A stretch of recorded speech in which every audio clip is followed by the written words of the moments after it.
Bonjour tout le monde et bienvenue sur Légende. Aujourd'hui, notre invité, c'est Pierre Richard. Pierre Richard qui a joué dans La Chèvre, Le Distrait, etc. Le grand blond avec une chaussure noire. Moi, j'étais d'une famille aristocrate qui vit dans un château. Mon grand-père était polytechnicien et moi, j'étais rien. Vous allez dire à votre grand-mère justement que vous passez à la télé, vous regardez toute l'émission et vous vous voyez pas. Le film a commencé. Arrivé au générique de fin, je me suis aperçu qu'ils avaient coupé ma scène. Et ma grand-mère, qui était géniale, a dit « Ils le regretteront ». Elle n'a pas tort. Dans Le Distrait, vous êtes un personnage un peu maladroit, etc. Vous êtes vraiment comme ça. Ça, j'ai entendu ça 1000 fois. Il faut être très adroit parce que sinon, si vous êtes maladroit, vous ratez votre maladresse. Bonjour tout le monde et bienvenue sur Légende. Aujourd'hui, notre invité, c'est Pierre Richard. Pierre Richard qui a joué dans beaucoup de films, qu'on est très heureux de recevoir aujourd'hui, qui a joué dans La Chèvre, Le Distrait, etc. Le grand blond avec une chaussure noire. On est très content de l'avoir dans l'émission. Juste avant de commencer, avant qu'il puisse nous raconter tout son parcours, vous allez voir avec toutes les anecdotes qu'il a vécues. Il a joué avec les plus grands noms du cinéma français depuis très longtemps. Il a 91 ans aujourd'hui. Il sort un nouveau film, L'homme qui a vu l'ours qui a vu l'homme. Il va nous raconter pourquoi il a fait ce film, les idées, etc. Et puis quelle est sa vie aujourd'hui avec toutes les anecdotes qu'il a pu vivre. Et notre partenaire pour cette vidéo, merci à eux d'ailleurs, c'est le Racing 92, le club de rugby des Hauts-de-Seine, qui joue à Paris La Défense Arena, qui est la plus grande salle intérieure d'Europe, qui peut accueillir 15 000 supporters à chaque fois, à chaque match. Vous pouvez d'ailleurs, si vous allez là-bas en étant étudiant en famille ou quoi, il y a même des tribunes qui vous sont dédiées pour vous. À la fin de chaque match, ils ouvrent la pelouse. Vous pourrez carrément aller faire la fête avec tous les autres supporters sur la pelouse. Et avec le code Légende Racing 92, vous aurez 10 € de réduction dans la limite des places disponibles. Donc voilà, je vous mets le code à l'image. En tout cas, on est très heureux d'être partenaire. Et si vous allez à Paris La Défense Arena, vous verrez cet immense écran qui est le plus grand écran du monde d'ailleurs. Et c'est une salle qui est chauffée en plus, donc c'est pratique. En tout cas, merci à eux d'être nos partenaires. Et c'est parti maintenant avec Pierre Richard sur Légende. On y va. Je m'appelle Pierre Richard, je suis sur Légende. Et ben voilà. Bienvenue. Bienvenue, Pierre. Alors, bonjour. Pierre Richard, c'est votre prénom? Oui. Je pensais que c'était Pierre Richard. Non, mais je vous appelle comment Pierre Richard? Pierre? Comment on vous appelle dans la rue? Dans la rue? Oui. Pierre, oui, Pierre Richard. Pierre Richard. On pense que c'est mon nom, c'est Richard. Je me souviens, avec ma mère, par exemple, à table, elle disait Pierre Richard, passe-moi le sel. Et les gens s'étonnaient parce qu'ils pensaient que c'est comme si ils disaient tiens, Jean Gabin, passe-moi le sel. Oui, on dirait qu'on vous appelle entièrement avec le nom et le prénom à chaque fois. Voilà, mais mon nom, je l'ai supprimé pour des raisons familiales. Ah, d'accord. Okay. On va refaire le parcours de votre vie, si vous voulez bien. Vous connaissez l'émission, vous voyez un peu ce qu'on fait. En gros. Le parcours de l'invité. Vous sortez un film, j'ai vu que ça fait depuis 1997 que vous n'avez pas réalisé de film. Comment ça se fait? Pourquoi? Parce que je pars du principe que c'est comme pour écrire un livre, au fond, ou d'écrire un scénario. C'est en tant que réalisateur, donc plutôt en tant qu'auteur, j'écris un scénario à partir du moment où j'ai quelque chose à dire. Sinon, il vaut mieux fermer sa gueule. Hein. Et donc, pendant des années, j'ai rien eu à dire que de paresseusement tourner des films des autres. Ce qui est quand même autrement plus moins fatigant. Hein, c'est beaucoup moins fatigant. Ah, carrément. C'est vrai. Parce que si vous tournez un film en tant qu'acteur, c'est tout. Vous faites la scène, des fois c'est 3 fois, 10 fois, 11 fois, ça dépend avec qui vous tournez. Puis après, on vous dit, va t'asseoir, on t'appellera dans 1 heure. Le temps de faire le plan suivant. Et alors ça, moi, j'ai une collection de photos de moi pendant les tournages où je dors sur la chaise. Ah oui. J'arrive à dormir très vite et à me réveiller aussitôt d'ailleurs.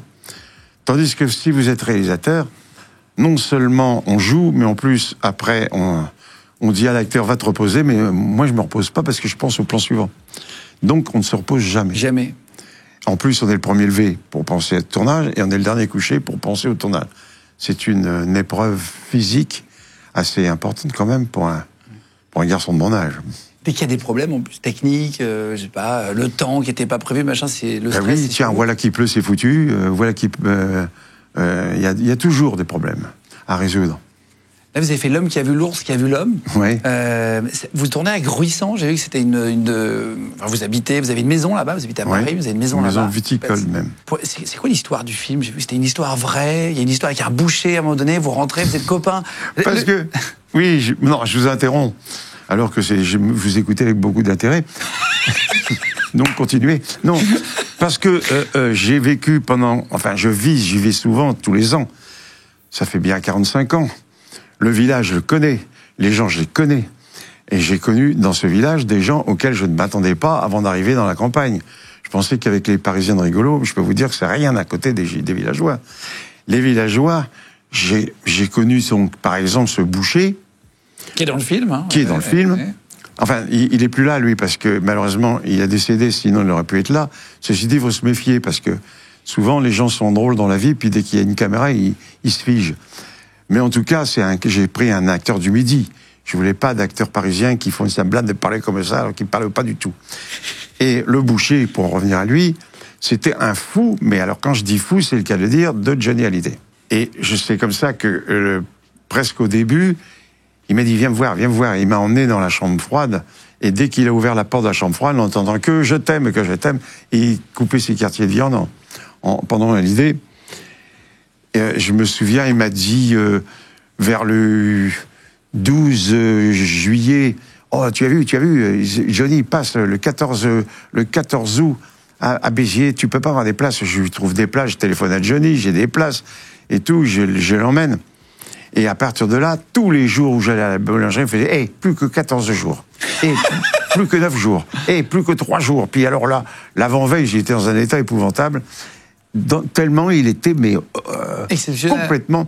Je l'ai emmené, je lui ai dit surtout, après je te le présenterai, mais surtout tu ne lui... Parce qu'il m'a dit, 60 ans, comme moi. Je lui ai dit, attends, dis pas ça à un rocker, il n'aime pas qu'on dise à un rocker qu'il a 60 ans. Je l'emmène après dans la coulisse, Johnny, il était là, en pleine sueur, en pieds nus et tout ça. Il était comme ça, il dit, entrez. Et mon boucher rentre, il fait, 60 ans, comme moi. Paf, et ça n'a plus arrêté. Bon, voilà, ça c'est mon boucher vrai. Et c'est vrai que j'ai connu donc des gens dans ce village totalement cocasses, imprévus. Alors je ne vous parle pas de mon garagiste qui est un ancien voleur de voitures et qui maintenant les répare. On se demande des fois, mais enfin. S'il prend les pièces à droite à gauche. On se oui, demande pour les pièces à droite à gauche. Je pense plus qu'il volait les voitures, mais à mon avis, des fois j'avais plus de pièces pour la mienne et le lendemain, pouf, c'était. Eh ben, lui, c'est pareil. Lui, je l'ai connu. Il m'a fait le go Emilio de toutes les prisons qu'il a faites. Mais Nice, bien, j'ai été bien Nice. Mais alors, Toulouse, j'ai pas aimé. Je suis resté 6 mois et j'ai pas aimé du tout.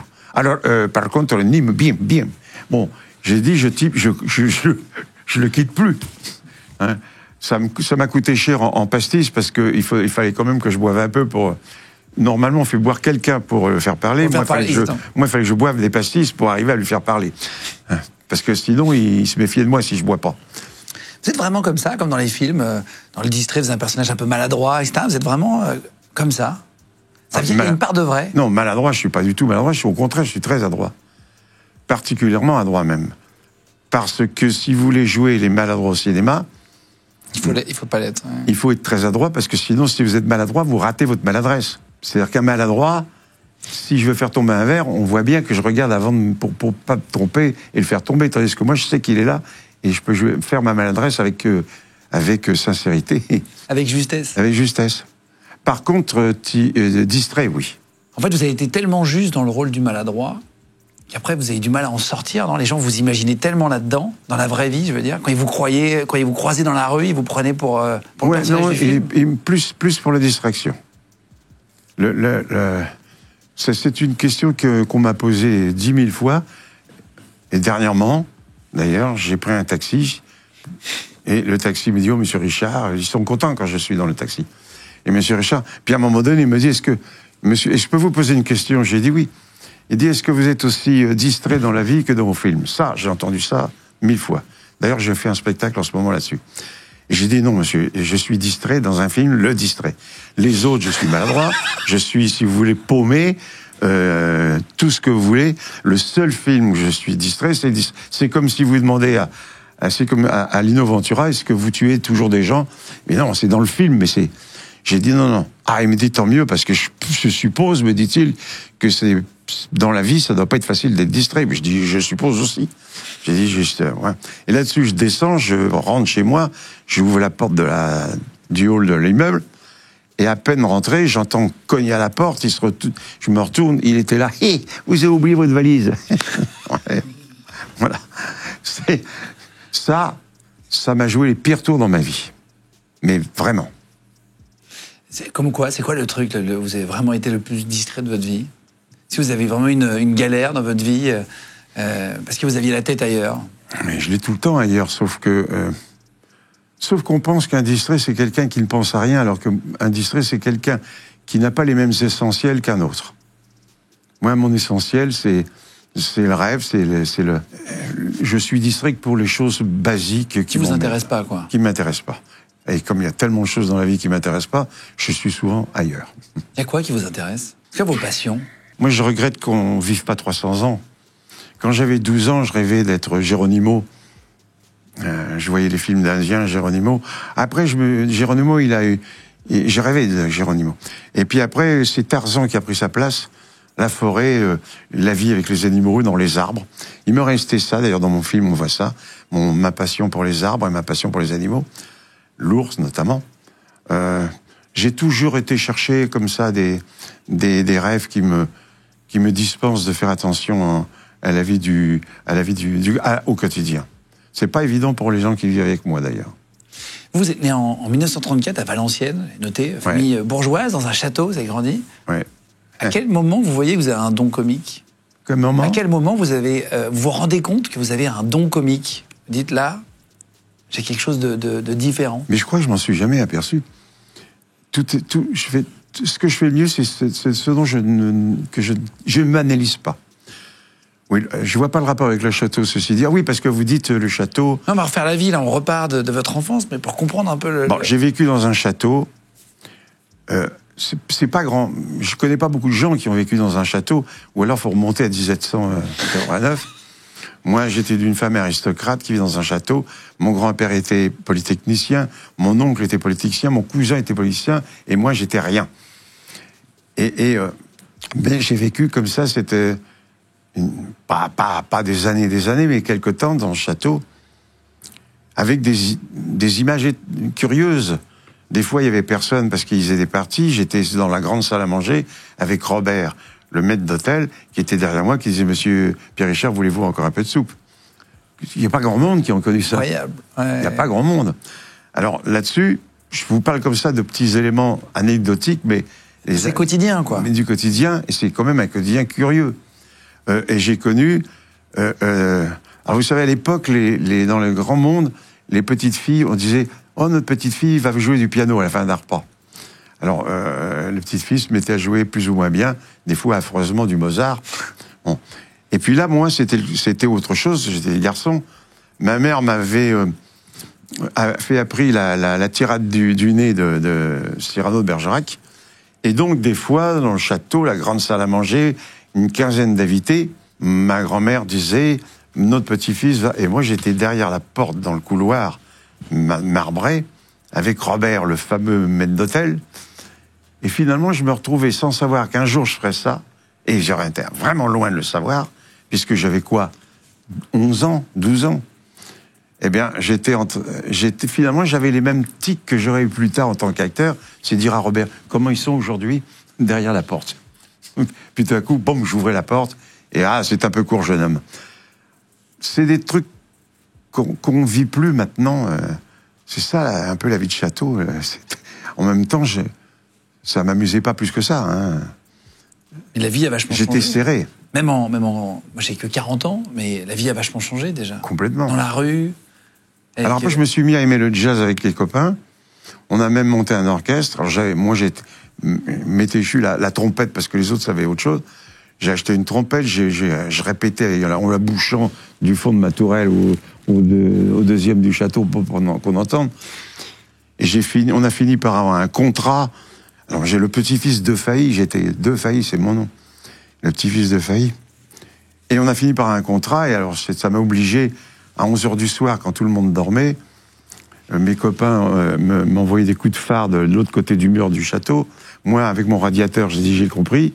Puis je descendais en pyjama au cas où. Vous faisiez le mur? Les murs. Et puis après, dans le porte-manteau, j'avais mon pantalon noir et mon truc col roulé noir.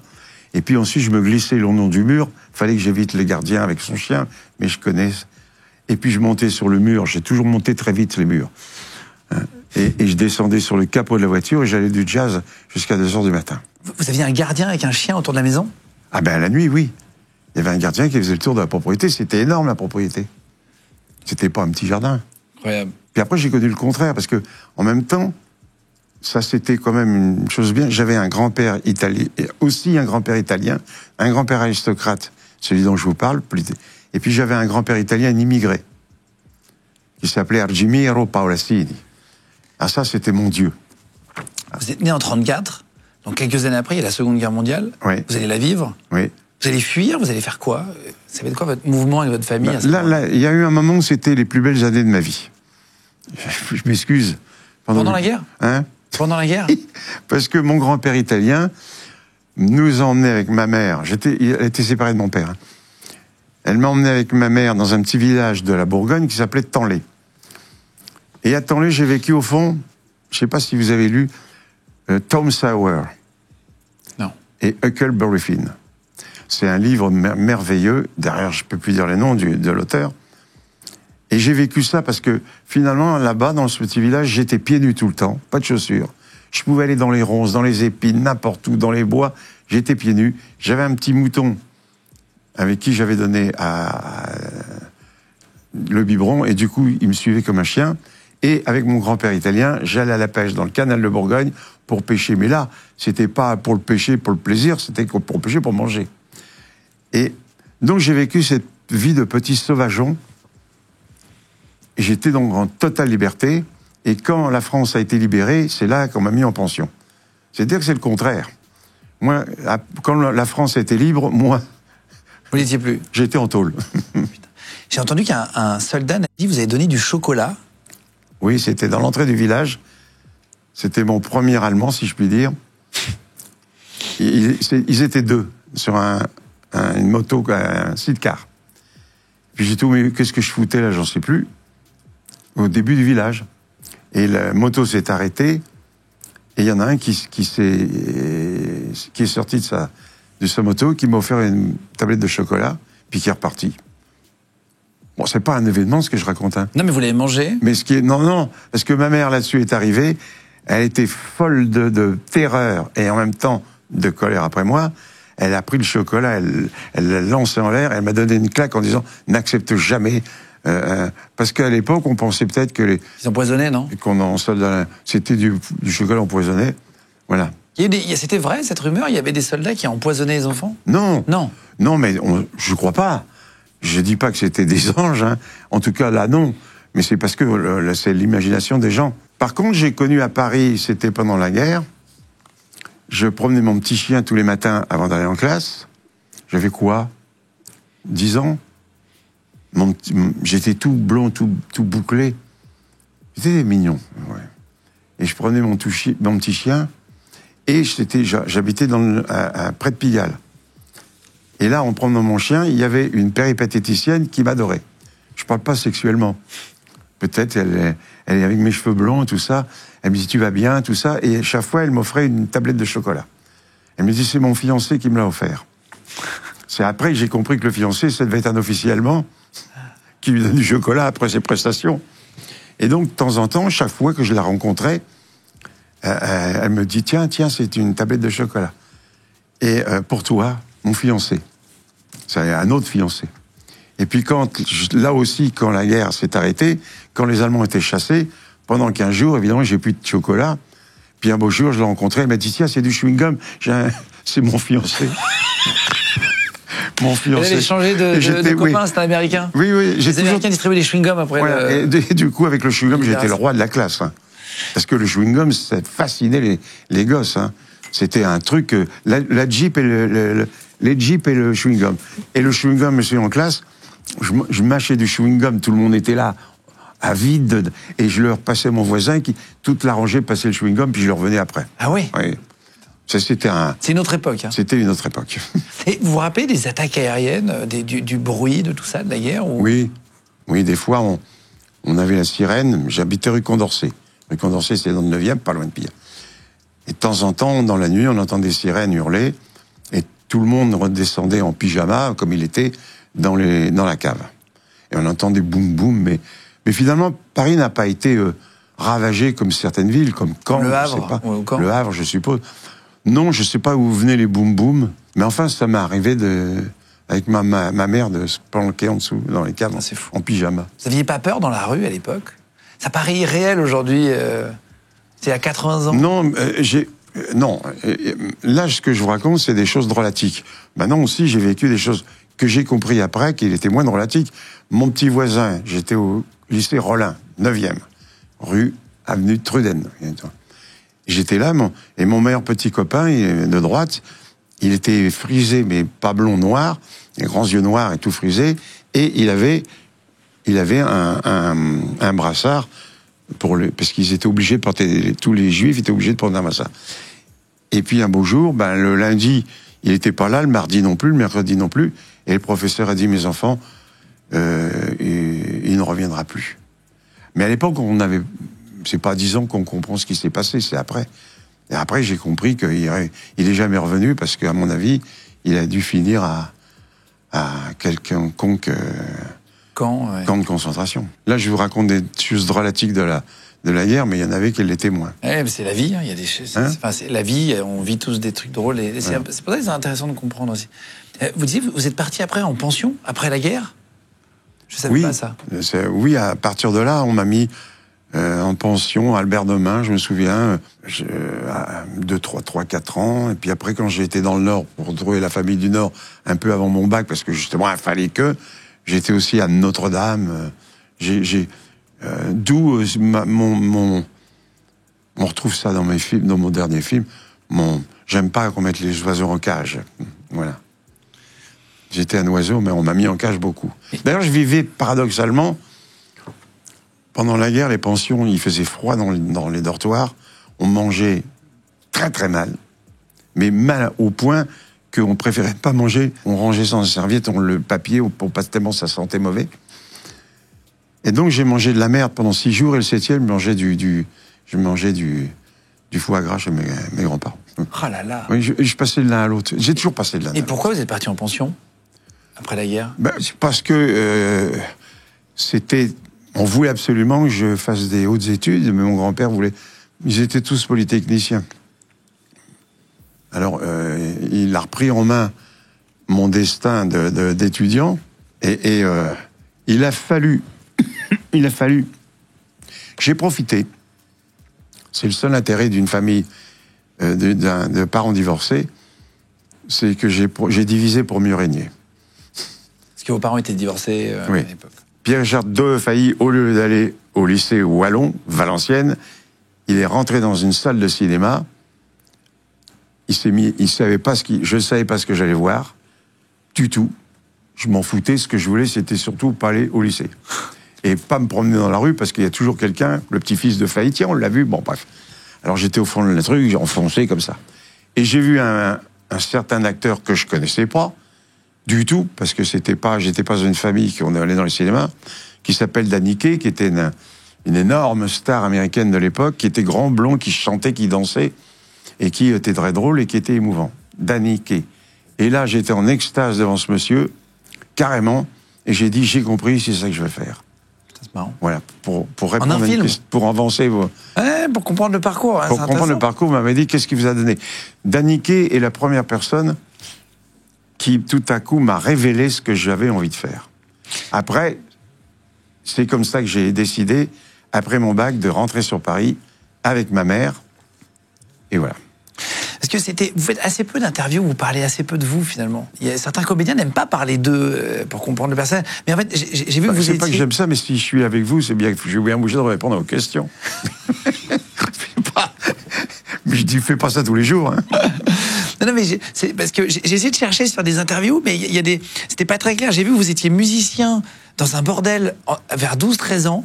Enfin, j'ai trouvé des petits bribes de trucs. Je me suis dit, mais ça me paraissait bizarre. Non, j'en ai parlé tout à l'heure, que j'ai joué de la trompette. Ah oui, ça c'était... Que dans la nuit, on allait jouer, sauf qu'on allait jouer dans une boîte, on a joué 4 morceaux à tout casser, parce moi, avec la trompette, j'étais pas brillant, hein. Mais enfin, on jouait, et puis, c'est vrai que, à la deuxième fois, le deuxième samedi où j'ai refait la même chose, on s'est aperçu qu'il y avait un escalier, puis qu'il y avait beaucoup de dames qui montaient, puis qui descendaient. C'est compris, quoi. Et là, on avait compris qu'on jouait dans un bar de Valenciennes, mais qui était un peu bordel. Et là, j'ai commencé à trouiller. Et en même temps, je me disais, je vois pas mon père me dire le lendemain, qu'est-ce que tu foutais hier au bordel? Vu que il se serait dénoncé personnellement. Donc, on a fait ça quand même 4-5 fois, puis la 5e fois, je me suis fait choper et j'ai arrêté. Ouais. Vous avez dit aussi que votre grand-père avait prédit que vous seriez le seul de ces petits-enfants qui Italien. Mais sur son lit de mort, apparemment, à la fin, il vous Oui, mon grand-père italien. Celui pour lequel j'avais une espèce de passion, d'admiration. Oui, parce que mon grand-père italien, mine de rien, il était un immigré, garçon de 12 enfants dans le moitié de l'Italie, du côté d'Ancône. Et puis un beau jour, après évidemment son histoire, il est parti à pied pour pour aller en France, parce qu'on trouvait du travail en France à l'époque. C'était une époque où les Italiens s'émigraient beaucoup. Hein. Ils allaient à New York, ils allaient en Amérique, ou ils allaient dans le nord de la France. Parce qu'il y avait les mines, du charbon, du boulot, quoi. Et mon grand-père, il a fait tout le chemin à pied. Il a mis 7-8 mois, je crois. Puis il arrêtait, il faisait le bûcheron, puis il avait un peu d'argent, il montait. Il a fini à Valenciennes, puis il a porté des rails. Mais comme il était intelligent, il a fini par une petite entreprise, puis une moyenne, puis après, il a eu Il a réussi dans la vie. Il a réussi, voilà. Et pourquoi je dis ça? Parce que et donc, malheureusement, il est mort très jeune. On dit très jeune maintenant. Pour moi, c'est très jeune. À 61 ans. Ouais, c'est pas vieux. C'est pas vieux. Et il est mort très jeune, à 61 ans. Et sur son lit de mort, il a dit à ma mère, mais j'ai entendu, mais ma mère me l'a répété tellement de fois, moi, ce sera le seul petit-fils qui va réussir dans la vie. Et ça m'a dopé. Après, quand j'ai commencé à faire du théâtre, ou quand j'ai commencé à merdoyer dans le métier, je me disais, tôt ou tard, ça viendra. Ça n'a pas été facile pour vous au début. Regardez un peu on vous a dit que vous n'étiez pas fait pour ça. Il y a des gens qui vous ont dit ça au départ. Non, c'est le seul qui a dit ça, c'est mon père. Pour m'emmerder, il a dit, si tu avais du talent, ça se saurait. Ça m'a pas aidé. Il dit, regarde tes camarades, il y avait Brialy, il y avait Cassel, qui étaient un peu le même âge que moi, et qui étaient déjà des stars de cinéma. Moi, j'étais au cours depuis 6 mois, c'est pas en 6 mois de cours que j'allais devenir Brialy ou Cassel. Donc c'était plutôt méchant. C'est pour ça que vous avez changé de nom? Enfin, vous n'avez pas pris votre nom? Parce que Defailly, maintenant, imaginez la chèvre avec Depardieu et Defailly. Pierre-Richard enfin c'est très long. Gérard Defailly, on prend toute la fiche à nous deux. Ma famille aurait été gênée ou vexée, le petit-fils Defailly qui fait le gugus dans une pièce. Pour pas un peu faire la honte à votre famille. Alors peut-être que si j'étais rentré à la Comédie Française, pour jouer un seigneur, ça leur aurait plu. Pour jouer un vicomte. Déjà, si c'est pour jouer Sganarelle, ça leur aurait moins plu. Comment peut-il jouer un valet? Incroyable. Alors donc, il y avait ça. Mais je crois que c'est aussi... Oui, c'est parce que ça me donnait une plus grande... Comme ça, je leur ai foutu... Ils n'auraient pas été gênés. Voilà. Après, j'ai regardé sur Internet votre vie. Alors, j'ai vu des métiers différents en fonction des interviews. J'ai vu vous avez été vendeur en porte-à-porte de voitures. Et puis après, j'ai vu... vous avez fait un peu de kiné. Oui, j'ai fait ça. Parce que, en fait, c'est pour ma grand-mère, Defailly. Alors, elle, c'était pas pour des raisons morales. Comment, acteur, non. C'est pas ça. C'est qu'elle avait très peur que je crève de faim toute mon existence. Et elle voulait que j'aie un métier. Parce qu'elle pensait que... Elle penserait jamais que j'aurais réussi dans ce métier. Elle se faisait beaucoup de bile. Et donc, pour la calmer, j'ai fait 2 ans de kiné. À l'époque, j'ai demandé à une amie, qu'est-ce qu'il y a comme le plus court, on m'a dit le plus court, c'est 2 ans, c'est kiné. Ouais. J'ai dit, je prends kiné. Mais finalement, j'étais quand même honnête avec ma grand-mère. J'aurais pu faire semblant de l'avoir fait et de ne pas la faire. Je lui ai dit, je l'ai fait. Et j'ai même eu mon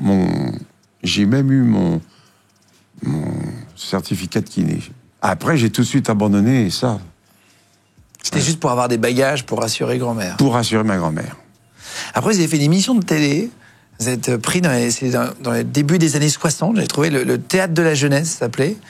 Vous allez dire à votre grand-mère justement que vous passez à la télé. Elle va organiser un dîner avec plein de gens pour vous voir. Vous regardez toute l'émission et vous vous voyez pas. Ah, parce que quand j'ai commencé donc à faire de la comédie et à jouer un peu de temps en temps, mais pas encore, on m'avait pris dans une pièce de Victor Hugo avec Higelin. Il avait été pris aussi, on jouait ça se passe pendant la Révolution, pendant le 1789, je me souviens plus. Higelin. Et donc, j'avais un petit rôle.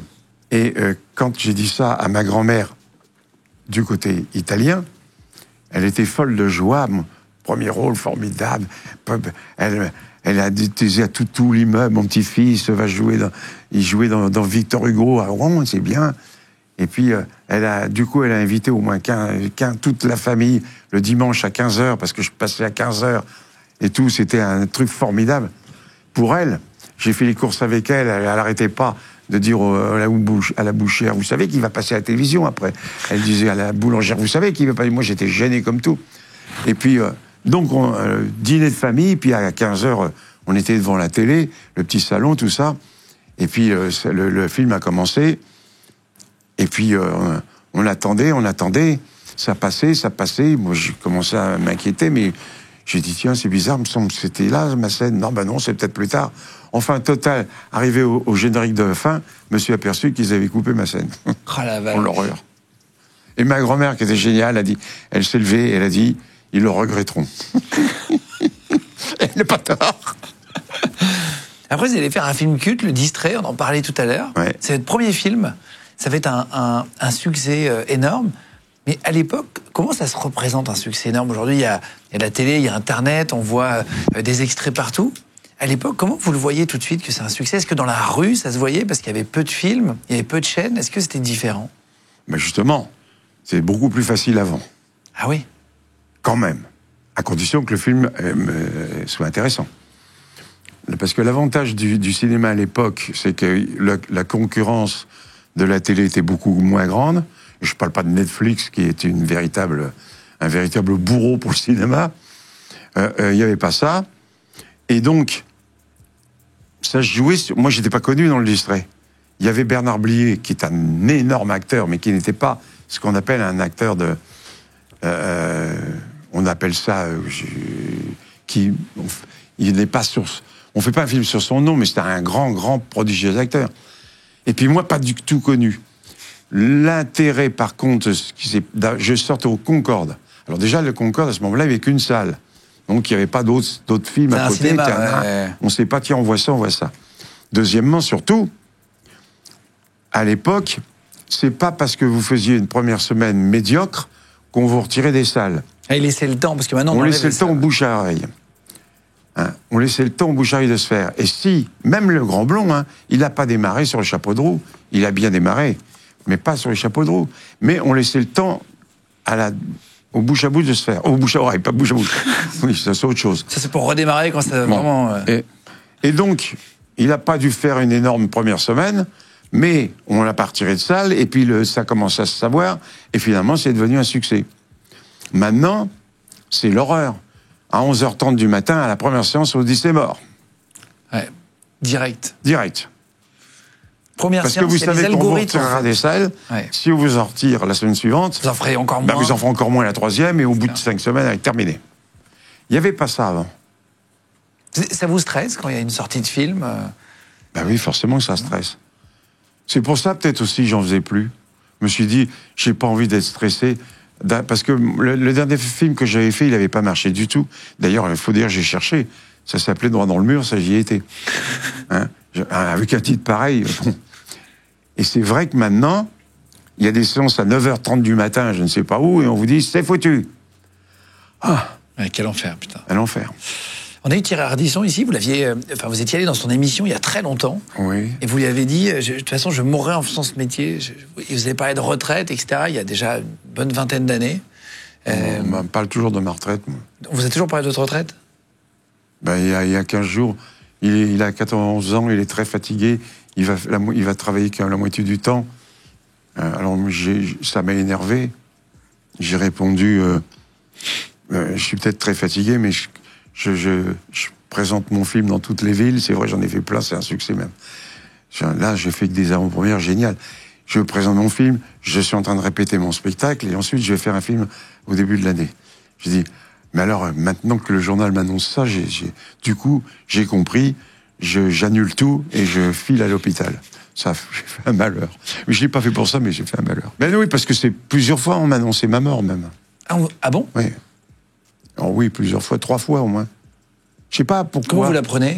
Dans quoi? Sur des articles, sur Internet? Oui. Oui. Je ne sais pas pourquoi. Est-ce que ça leur rapporte de l'argent? Est-ce que c'est de la pure méchanceté ou ça leur rapporte de l'argent? J'en sais rien. Mais ça fait 3 fois qu'on m'annonce. Il y a des faux... Ça a un avantage. Je suis le seul au monde, puisqu'on dit il est mort hier soir à 20h. Je suis le seul personne au monde qui, après sa mort, sait ce qu'on pense de lui. Alors que sinon, on ne sait rien du tout. Hein? Alors, parce que du coup, on l'aimait tellement, tout ça. Moi, c'est agréable. Vous avez regardé les articles et tout, ouais? J'ai vu des trucs, oh là là, quel coup dur, on l'aimait tellement. Bon, allez, ça... Sinon, c'est jamais rien. Hein. C'est un truc qui vous fait peur, la mort? C'est-à-dire, j'aime tellement la vie que je vais... Tellement la vie que je peux pas dire que je suis ravi de... je suis ravi de ça. Il y a une chanson de Reggiani qui est géniale. C'est pas une chanson il parle, c'est très beau. Donnez-moi du temps encore, parce que j'ai encore envie de rire, j'ai encore envie de voyager, j'ai encore envie d'aimer, c'est très beau le texte. Et c'est ce que je ressens le plus, ça, cette chanson de Reggiani. Un manque de temps? Hein? Un manque de temps. Un manque de temps, mais laissez-moi encore le temps de faire tout ce que j'ai envie, parce que j'ai encore envie de ça. Moi, j'ai envie de tout encore. Vous pensez qu'il y a quoi après? Quelle est votre vision à vous? Me parlez pas de ça. C'est peut-être bien, hein? C'est peut-être bien. Peut-être. Peut-être. Peut-être. Peut-être qu'il n'y a rien. Le problème, c'est que je me dis que même si ça se passe bien, qu'on rencontre tout le monde, qu'est-ce qu'on va se raconter pendant l'éternité? Là, on a du grain à moudre. Le truc que il se passe des choses. Hier soir, figure-toi qu'hier soir, j'étais avec un tel, qu'est-ce qu'on a rigolé, ou bien j'ai vu ça, c'était formidable. Maintenant, si on est avec des petites bulles comme ça qui se promènent, ça va être long. Est-ce que vous avez déjà reconnu quelque part un endroit un peu drôle à l'époque? Vous avez enchaîné plein de succès. Il n'y avait pas beaucoup de chaînes, vous le disiez, donc on vous reconnaissait très bien. Est-ce qu'on vous a reconnu dans un lieu improbable? Ça m'arrive en Russie, oui. En Russie? En Russie, ça m'est arrivé aussi en Argentine, ou même à Bangkok. Par des gens de là-bas ou des Français en vacances? Non, par les gens de là-bas. Ils connaissent les films? Mais c'est-à-dire que j'ai profité d'un contexte qui était spécial, c'est qu'à l'époque des communistes, on ne prenait pas des films de politique, évidemment. Ils n'achetaient pas de films politiques, ils n'achetaient pas de films un petit peu... faut faire attention, les baisers, un peu sexuel, en tout cas même sensuel, c'est déjà trop. Ils ne prenaient pas... Et finalement, ils ne prenaient que des comédies. Alors, les comédies, ils ne prenaient probablement que De Funès et moi, et là-dessus, De Funès meurt. Donc, il ne reste plus que moi. Et du coup, j'ai profité de cette... j'étais le seul à les faire rire, et je sais pas, la moutarde a dû faire 120 millions d'entrées, quoi. Plus le double de la population française. Alors évidemment, quand j'y vais, mais j'ai compris pourquoi, justement. J'ai compris pourquoi. C'est parce que un jour, la première fois que j'y étais, j'étais sur la place Rouge. Il était 2h du matin, il faisait moins 15.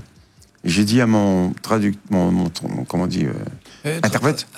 Je lui ai dit, amenez-moi sur la place Rouge à cette heure-ci, parce que je voudrais la voir quand il n'y a personne, parce que sinon, il y a trop de monde. Et il m'a emmené là, et il n'y avait que trois personnes, 3 vieilles dames, qui m'ont rencontré. C'était le premier jour où je venais. Hein. Et là, et lui, il était glabre. Il était là, elle dit qu'elle vous aime beaucoup. Elle dit qu'elle a vu tous vos films. Comme ça, parce que les Russes sont très, très comme ça. Expansifs, ouais, quand même. Expansifs.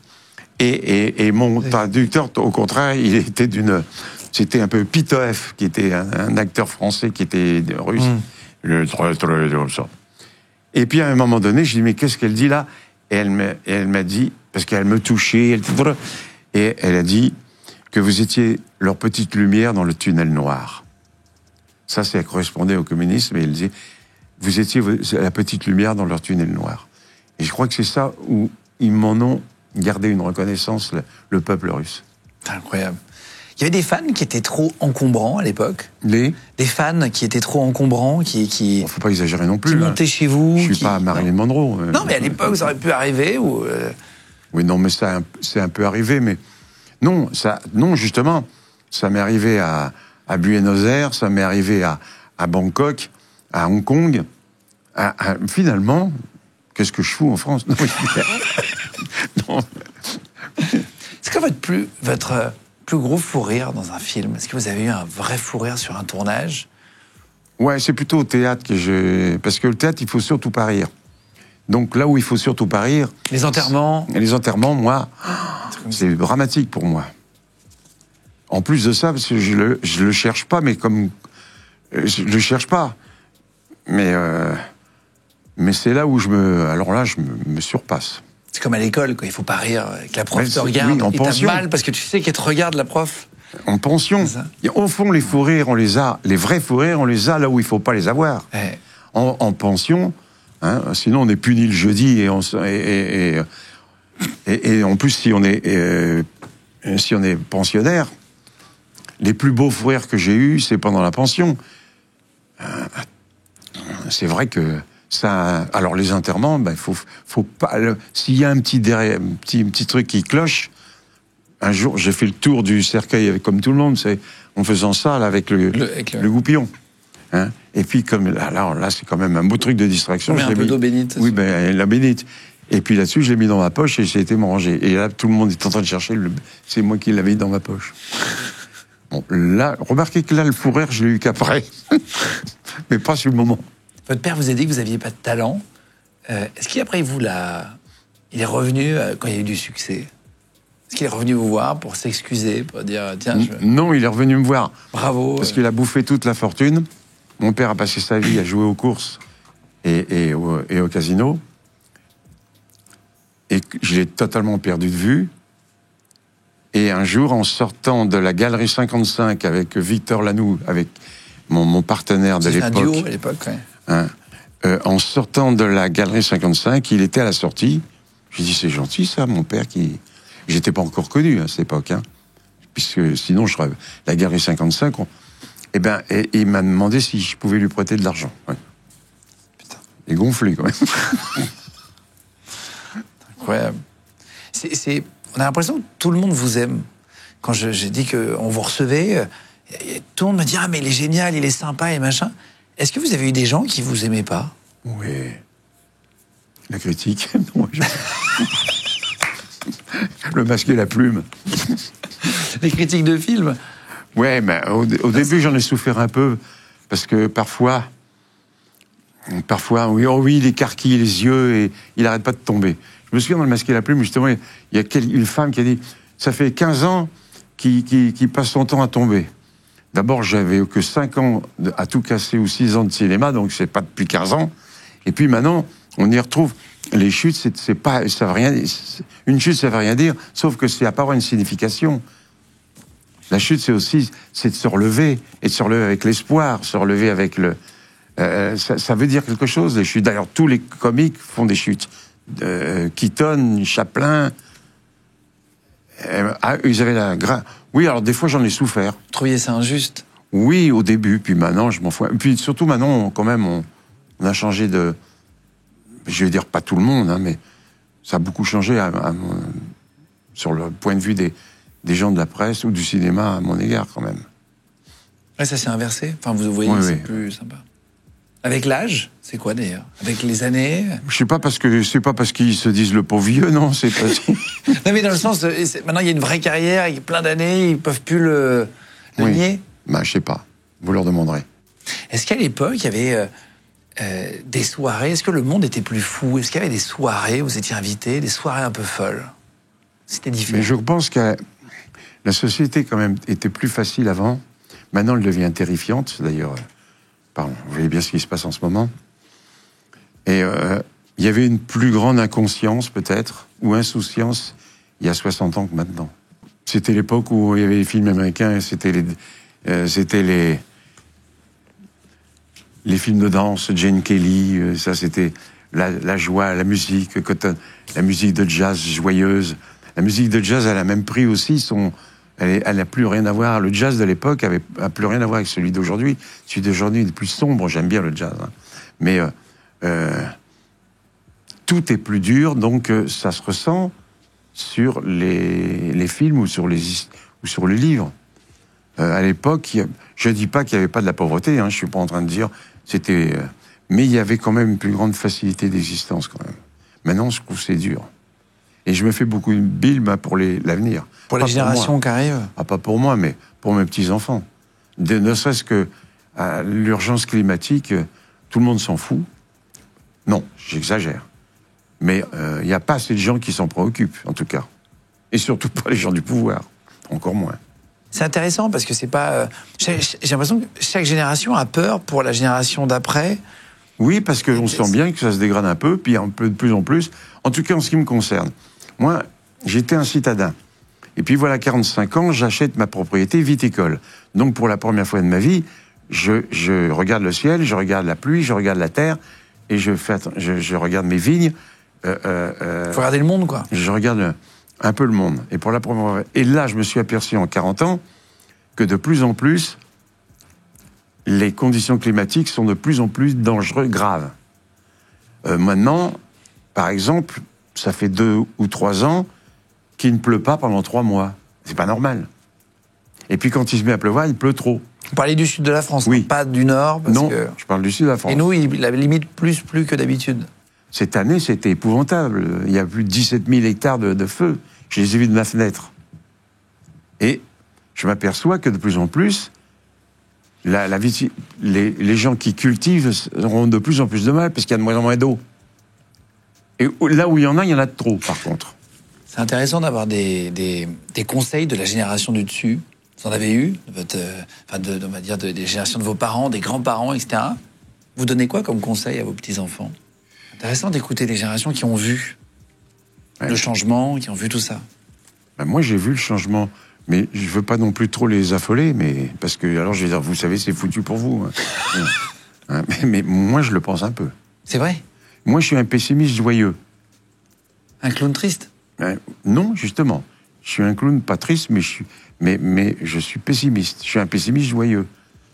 J'ai que ça pour m'en sortir, c'est de rire. Ou de faire rire.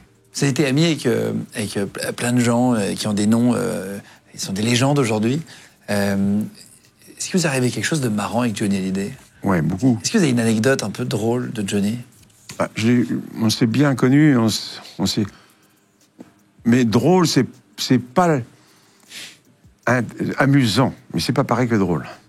Moi, j'étais avec lui à Daytona, à l'époque où j'ai eu ma période Johnny, ma période blouson de cuir, Harley, tout ça. J'étais avec lui à Daytona pendant 8 jours. On était avec j'étais avec sa bande et tout. On roulait dans Daytona avec tous les harlettistes américains qui avaient des têtes de brutes. Mais alors donc c'était curieux, c'est tout ce que lui, mais c'était pas les fous rires. Vous achetez une moto, non? J'ai vu. C'est vrai, ça? Oui, j'avais acheté. C'était son copain, Billon, qui m'avait acheté ma Harley à Miami, et puis j'ai été les rejoindre à Daytona avec ma... qu'on m'a volé d'ailleurs. On m'en a volé 2, c'est pour ça que j'ai arrêté. D'acheter des motos? Oui. Non, pas d'acheter des motos, mais d'acheter des Harley. Non, ça n'intéresse personne, une moto japonaise. Mais à l'époque, il y avait beaucoup de vols à Paris sur les Harley, parce que probablement qu'ils les revendaient. Ils les revendaient, je sais pas où, dans l'Est. Et apparemment, il vous a offert une moto, ce monsieur. Johnny vous l'a dit, vous inquiétez pas, t'inquiète pas, je te la garde. Non, il vous l'a rendu, il a mis 5000 bornes dedans. Oui, parce que moi, je suis resté 10 jours avec lui à Daytona, puis là-dessus, ils ont continué, là, ils ont fait les routes de Colorado. Moi, j'étais obligé de rentrer pour un film. Il m'a dit, t'inquiète pas, on s'en occupe, on le ramènera avec les nôtres. Parce que moi, j'ai dû partir précipitamment. Et puis après, un mois après, il est revenu, il m'a rendu la moto. Et puis, je passe devant une librairie, je vois mon périple dans le Colorado, tout ça. Et puis, je l'achète, puis j'ouvre la première page, et je le vois en tête de sa bande, avec ma moto. Bon, je dis, mais c'est marrant. Et puis après, je feuille la page 5, la page 6. Là, il était dans dans la route, là, c'est plus la 60, on appelle la 66, la grande route. La route 66, ouais. La grande, ouais. Il était sur la 66, et en tête, avec Billon derrière, et peut-être avec encore ma moto. Et puis, finalement, il avait fait au moins 6000 km quand il me l'a rendu, quoi. Ça va. Oui, je rigole. Je rigole. Ça, c'est amusant.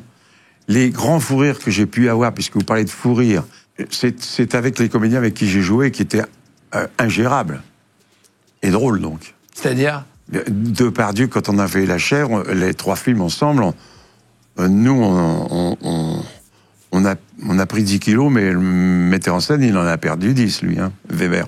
Ah ouais. On était des adolescents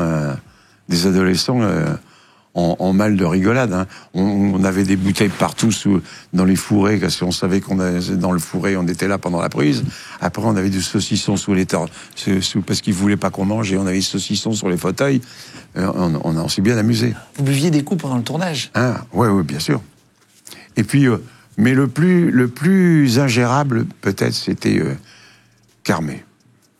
Alors lui, d'autant plus que Jean, avec son petit air de comptable suisse, plus il était gentil et plus il était dangereux. Oui. Alors là, les fous rires inextinguibles. Pour terminer sur votre film, L'homme qui a vu l'ours qui a vu l'homme, vous êtes copain avec un garçon qui est beaucoup plus jeune que vous. Oui. Vous n'avez rien à voir avec lui. Non. Rien. Vous êtes un monsieur qui vient d'une famille. Je ne sais pas ce qu'on peut dire, est-ce que vous voulez dire ou pas dire, pour pas spoiler, pour pas trop en dire, mais vous allez vous retrouver en vrai copain. Vous allez à un moment être sur un bateau. On voit vachement rapport avec l'eau quand même dans le film. Il y a des gens qui vont venir vous rechercher, des gens de la DGSE, des espions qui veulent vous ramener à votre famille. Et vous fuyez, vous êtes un peu... Vous disiez, voilà, j'aime pas mettre un oiseau en cage, c'est pas mon truc, j'ai besoin d'être à l'extérieur, etc. Dans votre vraie vie, vous avez habité dans une péniche, et j'ai appris que vous étiez parti avec le voisin. Il avait un bateau en acier avec une coque. Jacques Rougerie. Jacques Rougerie. Et Jacques, il avait un bateau en acier avec une coque en verre. On pouvait, dans la coque, et la nuit, il avait des projecteurs, on voyait les fonds marins. Mais c'est vrai qu'il quand vous habitiez sur une péniche, j'étais à Paris, c'est ça? Vous étiez à Paris. Et il était mon voisin de péniche. Et il avait un bateau à la mer. Et il m'emmenait là-bas. Avec Jean-Loup Chrétien, qui était l'homme de l'espace. En fait, on était 3, il y avait l'homme de l'espace, il y avait l'homme des fonds sous-marins, Jacques, et puis il y avait le terrien, qui était moi, finalement. Et on est parti là-bas, et c'est vrai qu'on a vécu des expériences, notamment avec les dauphins, qui sont... C'est d'où ma passion pour les animaux, enfin mon intérêt pour les animaux, quels qu'ils soient, mais en l'occurrence là c'est avec les dauphins. Nous en avions un de dauphin qui nous rejoignait tous les jours. Ah oui? Oui. Alors on faisait marcher un peu le moteur, parce qu'ils aiment bien ça, ça fait des remous. Et donc on avait d'ailleurs peur, parce qu'il adorait se mettre dans les remous, mais on avait peur qu'il se prenne une pale. Et alors on arrêtait, et puis... C'était pas très profond, 15 mètres. On avait des petites bouteilles, ce qui nous permettait de pas mettre un temps fou et de s'arnacher. On prenait la bouteille... Petite bouteille d'oxygène, ouais. Hein, bouteille d'oxygène, le masque, et puis hop, on plongeait. Et on jouait avec le dauphin tous les jours. Alors il jouait. Moi, la première fois, il est foncé sur moi, mais il m'a rasé, mais parce qu'il jouait. Et même, on s'amusait, je m'amusais à me faire le poirier, la tête en bas, donc les pieds en l'air, en touchant le sol, le sable, et lui, il me suivait, il se mettait sur son rostre, et on se regardait tous les deux. Il m'imitait. Incroyable. C'est incroyable. Et un jour, je me suis aperçu, je sais pas pourquoi, tout à coup, il s'en allait. Sans préavis. Hop, c'est fini. On le voyait plus. On l'attendait le lendemain. Et je me suis aperçu, on a fait la remarque, il nous quittait tous les jours à 5 heures. Allez, donc, c'est pas pourquoi. C'était la fin de son contrat. C'est la fin de son contrat. Il s'est dit, 5 heures, je rentre. C'est quoi la chose dont vous êtes le plus fier de votre carrière, de votre vie? Tous fiers de quelque chose, on a tous réussi, on a tous raté des trucs. C'est quoi le truc dont vous êtes le plus fier, vous? Je sais pas, j'ai jamais été très très fier, mais... Heureux, c'est mes fils. Bon, non fier, je ne sais pas. Non, franchement, je sais pas, je suis pas... Je dis pas que j'ai pas été fier d'un film, mais dire oh là là, qu'est-ce que je suis. Alors là, je me suis jamais dit ça. J'ai tout le temps été à la recherche quand même d'une perfection à laquelle j'ai peut-être pas encore. Je n'ai pas encore été jusqu'au bout de ma perfection. Je fais des progrès. Tant que le jour où on est fier, on arrête les progrès. C'est quoi vos 5 meilleures minutes de vie? Les 5 meilleures. Les 5 meilleures minutes de votre vie. Ben justement, c'est la naissance de mon fils, le premier, Et le deuxième aussi, bien sûr, mais déjà, j'étais habitué. C'était effectivement, professionnellement parlant, la sortie du distrait à laquelle je ne m'attendais pas. Il est sorti un mercredi. D'ailleurs, je me souviens, Yves Robert m'a dit, tiens, on va aller voir ce que ça donne. S'il y a des gens qui savent ce que ça va donner, ce sont les ouvreuses. Alors viens, suis-moi. Et on est arrivé dans le Concorde en bas, et il a dit, mademoiselle, en voyant une ouvreuse, dites-moi, tu vas voir, qu'est-ce que vous pensez du distrait? Oh, il dit, ça n'a pas duré longtemps, hein, celui-là. Alors, il dit, je vous présente Pierre Richard, bonjour à peine. Elle me regarde à peine, j'étais une petite merde. Oh, ben, il va pas faire long feu, celui-là. Et là-dessus, elle s'en va, et puis Yves, on remonte les escaliers en silence, puis on marche en silence sur le boulevard, les Champs-Élysées, toujours en silence, et en plein silence, il me dit, elle est con, cette heureuse. Il avait raison. Vous avez Je dis pas qu'elle était con. Bon, en tout cas, elle s'est bien trompée. Elle s'est trompée. Elle s'est bien trompée. Alors, bref, là-dessus, on était le mercredi. Vendredi, j'osais même pas descendre les Champs-Élysées, vu qu'à ce moment-là, le Concorde, il m'appartenait, il n'y avait pas des multisalles. Et qu'est-ce que je vois à la queue? Là, j'ai eu un grand moment de bonheur. Parce qu'il faut pas se leurrer. Si le distrait n'avait pas marché, j'en aurais pas fait un deuxième film. C'était le début de l'aventure, là. Ouais. Grâce à Yves. Qui m'a dit, d'ailleurs, tu sais pourquoi ça marchait? Il m'a dit, parce que tous les distraits qui ont vu ton film se disent, oh, il est comme moi, et tous ceux qui ne sont pas distraits se disent, oh, j'aimerais bien être comme lui. C'est pas faux. Est-ce que vous avez pour terminer, est-ce que vous avez eu un échec dans votre carrière? On a tous eu des succès, oui, des échecs. C'est quoi l'échec de votre carrière où vous dites, tiens, j'aurais pu mieux faire, ou j'aurais pu faire autre chose? Non, faire autre chose, non. Faire un autre film, oui. Droit dans le mur, j'y étais. Et d'ailleurs, je suis le seul metteur en scène au monde qui dit à son producteur un mois avant de réaliser, est-ce que je peux... Parce qu'en général, c'est le contraire. Je crois qu'il ne faut pas faire mon film. Et le réalisateur, le producteur m'a dit, mais si. Je dis non, je ne pense pas que ça soit une bonne idée. En général, c'est plutôt le producteur qui dit, je ne pense pas qu'il faut faire ton film. Et là, c'est moi qui lui ai proposé de ne pas le faire. C'était Jean-Louis Lévy, et Jean-Louis Lévy m'a dit, mais si. Et j'ai eu raison, malheureusement. Bon, alors j'étais pas si malheureux que ça, parce que je m'en doutais. Je mettrai le lien pour ceux, si chez vous voulez aller voir le film. De toute façon, il est dispo au cinéma. Et puis, je vous mettrai le lien après, il sera disponible après en VOD. Je vous mettrai le lien dans la description de cette vidéo YouTube, si vous voulez aller voir, l'homme qui a vu l'ours, qui a vu l'homme. Vous êtes ami avec un garçon qui est beaucoup plus jeune que vous. Est-ce que ça vous est arrivé dans la vie d'avoir des amis extrêmement différents et avec parfois une différence d'âge? Oui, carrément. Des vrais amis. D'ailleurs, en principe, j'ai toujours fréquenté des gens qui ont au moins 40 ans de moins que moi. À part quelques-uns comme Carmé ou comme Depardieu. Mais sinon, tous mes copains, peut-être ça qui me donne un goût. Alors, en ce qui concerne mon partenaire, Timmy, je voudrais d'ailleurs pas qu'on finisse sans que je lui parle de lui. C'est le comédien qui joue avec vous dans le film? C'est le comédien qui joue. J'ai vu, ma directrice de casting a vu 40 jeunes. Et il en a gardé 10. J'ai vu les 10. Et les 10 étaient intéressants. Et tout à coup, le 10e est arrivé dans le bureau du directeur, de mon producteur. Il a passé sa scène. Et c'est tout évident, lumineux, c'est lui. Parce que des fois, on se dit, oh, il y a celui-là, peut-être qu'il serait mieux que celui-là, mais oui, mais celui-là. Lui, Timmy, il était évident que c'était lui. Et je ne l'ai pas arrêté, mon producteur non plus. Il est tout à fait époustouflant dans le rôle. Et à tel point, puisqu'il joue un autiste, que souvent les gens disent, mais c'est vrai, il l'est, alors il est autiste. Il ne l'est pas du tout, c'est un comédien. Il ne l'est pas du tout, hein, il joue. Pas du tout. Alors c'est drôle, comme vous dites, cette différence de génération. Des fois, on est à table, et je lui dis, t'aimes bien qui, toi? Il me dit, Jules. Je dis, c'est qui, ça? Moi. Jules, tu connais pas, qui me fait d'un heure de dire, mais c'est pas possible. Jules. Je dis, bon, et toi, me dit-il, bah, je sais pas, moi j'ai aimé Nougaro. Hein, qui? Vous n'avez pas les mêmes références, quoi. On n'a pas les mêmes références, et ça m'amuse, et ça l'amuse d'ailleurs. On en a encore parlé hier. On n'a pas les mêmes références. Et si je lui parle des acteurs, je lui dis Louis Jouvet, il sait pas. Hein. Mais c'est pas un reproche que je lui fais. Ah, bien sûr. Vous les faites découvrir, et vous avez fait écouter Jules, par exemple? J'ai écouté, du coup, oui. Je sais pas quoi dire. Mais je dis pas que c'est pas bon. Ça me dépasse un peu.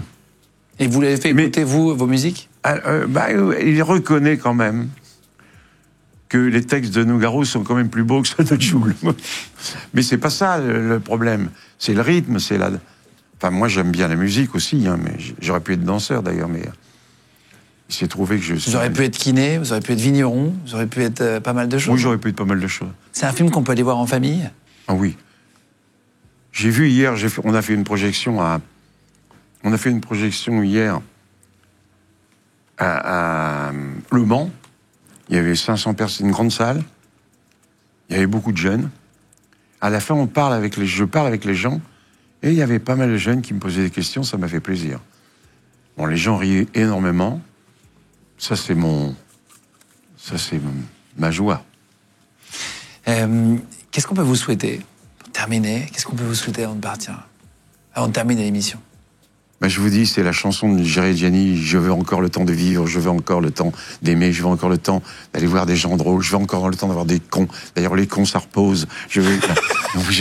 C'est génial, cette chanson. Merci beaucoup, Pierre Richard, d'être venu nous voir dans l'émission sur Légendes. Je suis content de vous avoir rencontré. C'est gentil. Je t'ai jamais rencontré. Et voilà, je vous mettrai les liens. Si vous nous écoutez en podcast audio, sur Spotify, Deezer, Apple Podcast, Amazon Podcast, vous pouvez cliquer directement. Il y aura toutes les infos dans la description aussi sur YouTube. Merci d'être 200 000 à vous abonner en plus chaque mois en ce moment sur la chaîne YouTube. Merci d'être si nombreux à nous écouter en podcast audio sur la route aussi. Vous faites de Légendes le premier podcast de France. Donc merci pour ça. Merci à toute l'équipe d'avoir préparé l'émission avec nous. Je vous embrasse de toute façon. Merci encore d'être venu. Comment vous pouvez parler aussi vite? Pourquoi? Moi, j'aurais accroché au moins 3 fois. Mais c'est parce que j'ai une phrase, maintenant j'ai l'habitude de la dire, alors du coup, c'est plus facile. Je triche. J'ai un prompteur là-bas, j'ai un prompteur. Ah oui, ah bon. Non, c'est pas vrai, c'est pas vrai ça. Merci beaucoup d'être venu encore. Salut. Je vous embrasse tout le monde, on se retrouve très vite de toute façon. Ciao.